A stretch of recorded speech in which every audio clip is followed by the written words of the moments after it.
আমাদের নেতা ভারপ্রাপ্ত চেয়ারম্যান তারেক রহমান পালিয়ে যায়, আমরা পালাতে জানি না।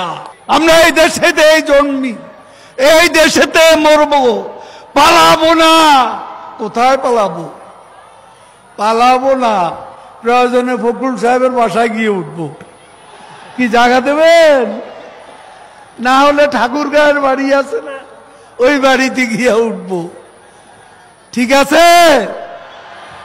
বড় জ্বালা, জ্বালা, অন্তর জ্বালা। তৈয়ার হয়ে যান, রেডি হয়ে যান। বিএনপির এখনো শিক্ষা হয়নি, শিক্ষাটা পাবে যখন আগামী নির্বাচনে আবারও পরাজয়ের মুখ দর্শন করতে হবে।